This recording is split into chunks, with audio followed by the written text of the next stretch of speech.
Hi friends, சொரக்கா கூட்டு செய்ய போகிறேன். இது என்னென்ன தேவை பார்க்கலாம்.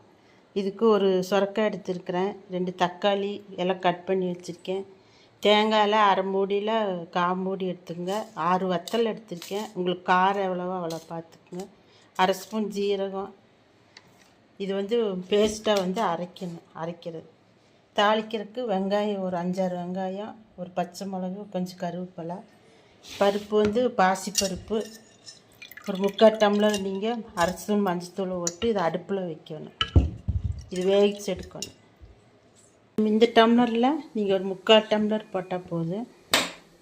போட்டு தண்ணி ஊற்றி மஞ்சத்தூள் போட்டு ஒரு 4 விசில் வச்சுக்கோங்க.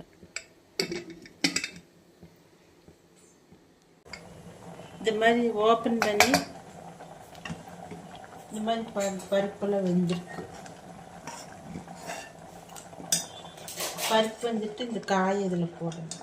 தக்காளி காய் இதில் போடணும். போட்டு மசாலா இதில் போடணும். இது அரைச்சது பேஸ்ட்டு இதில் போடணும். போட்டு உப்பு உங்களுக்கு தேவைக்களவு போட்டுக்கணும். போட்டு ஒரு இலக்கணும். இலக்கிட்டு காய் மறுபடியும் ஒரு 3 விசில் விட்டு எடுத்து தண்ணி வேணால் உங்களுக்கு தேவைன்னா கொஞ்சம் தண்ணி ஊற்றிக்கணும். இந்த காய் வேகணுமில்ல, அதுக்கு 3 விசில் வச்சுக்கணும். இது மாதிரி ஒரு பாத்திரம் வச்சுட்டு எண்ணெய் ஒரு 2-3 ஸ்பூன் ஊற்றி கடுகு போட்டு தாளிக்கணும். கடுகு வச்சு வெங்காயத்தை தாளிக்கணும்.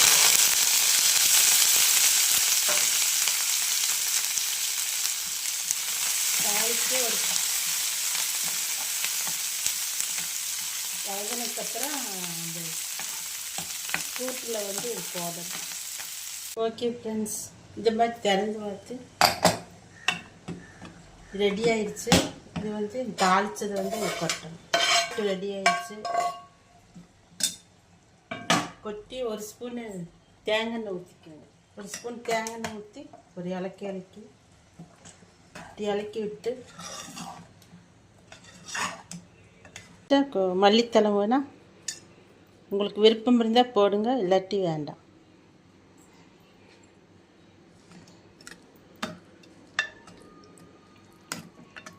ஓகே ஃப்ரெண்ட்ஸ், இது ரெடி ஆயிடுச்சு. சொரக்காய் கூட்டு ரெடி ஆயிடுச்சு.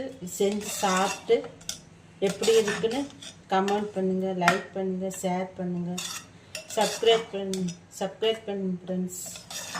இது ரைஸுக்கு, சப்பாத்தி, தோசை, இட்லிக்கெல்லாம் நல்லாயிருக்கு. நீங்கள் வச்சு சாப்பிடுங்க. சாப்பிட்டு எனக்கு எப்படி இருந்துன்னு கமெண்ட் பண்ணுங்கள். Okay friends, thank you.